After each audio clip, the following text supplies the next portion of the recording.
He went to church, he went to school, he first worked. I knew my dad when he was working with Niger to Satapapa. He was never home, he was always traveling. By the time he retired, he got tired of staying at home. He started working at Afromedia and finally retired after my first sister got married in 91. My mom passed away precisely 28 years. Tomorrow will be the 28th year that my mom passed away. I remember my brother Chibus Otosan asking my dad, do you want us to marry a wife for you? He said, no, you all are enough for me, and he never got married. Now that he's dead, people have been saying good things about him, even the Asagba and Council from my town. Everybody has something good to say about him. But my greatest joy is that my sister told me that day, they never knew he was dying, because I spoke to him a day before that. I knew he was sick. They said, they woke up one day, they found him on the floor, and I was like, okay. And from there, when I spoke to him, I asked him, I said, did you eat? He said, yes. I asked him what he ate. He told me.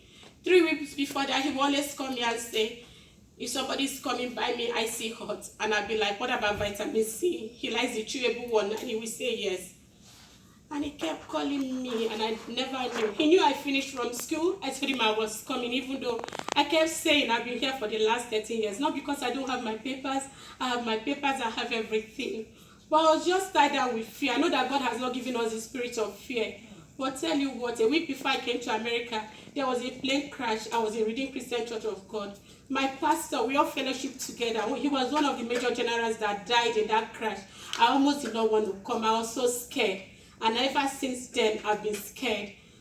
But I was just like, I really have to go. I knew I spoke to some doctors and they were like, they will give me Activa.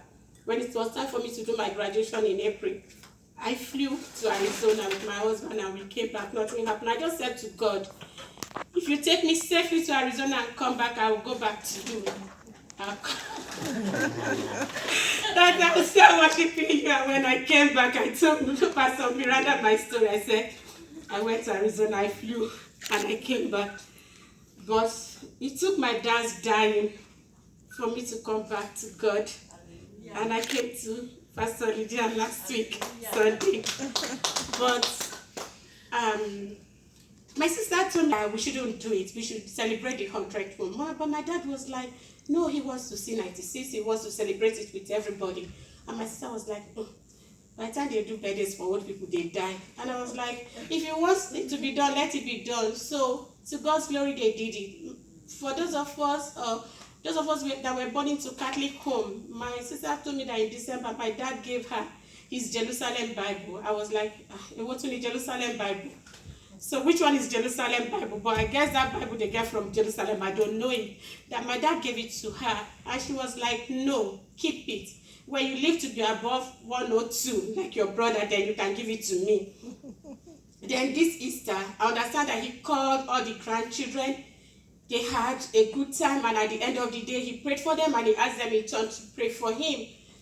And my elder sister said, a few days before he died, he called one of my cousins and said, like he called my cousin on Monday and said, I need to see you. He stays in the same town as Saba. He said, oh, I will see you over the weekend. He's kind of busy, but he never got to see my dad.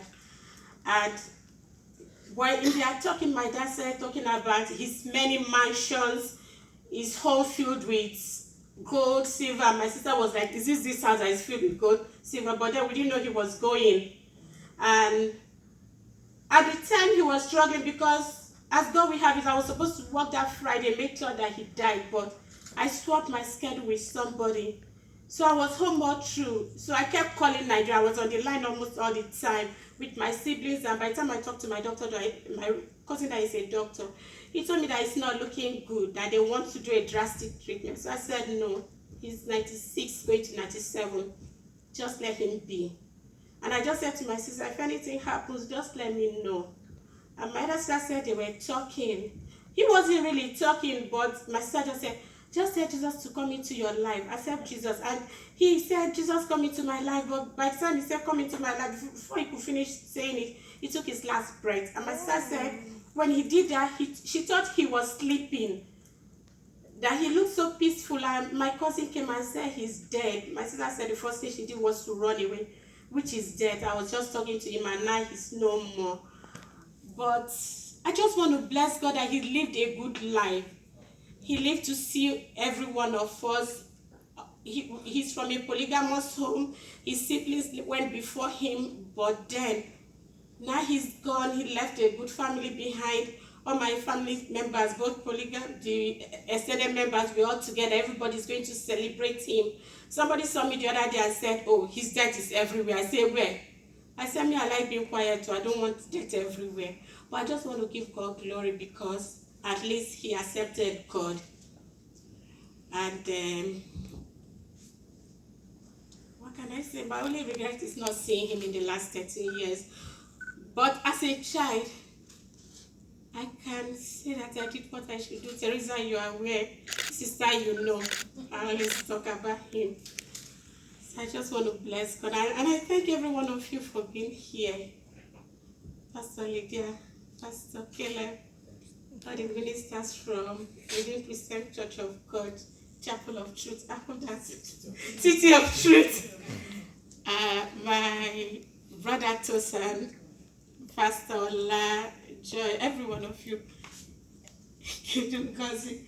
and all my GPS brothers, Mr. Alex, Ronnie, Joy, Teresa, Edith and her husband. I say thank you to you all.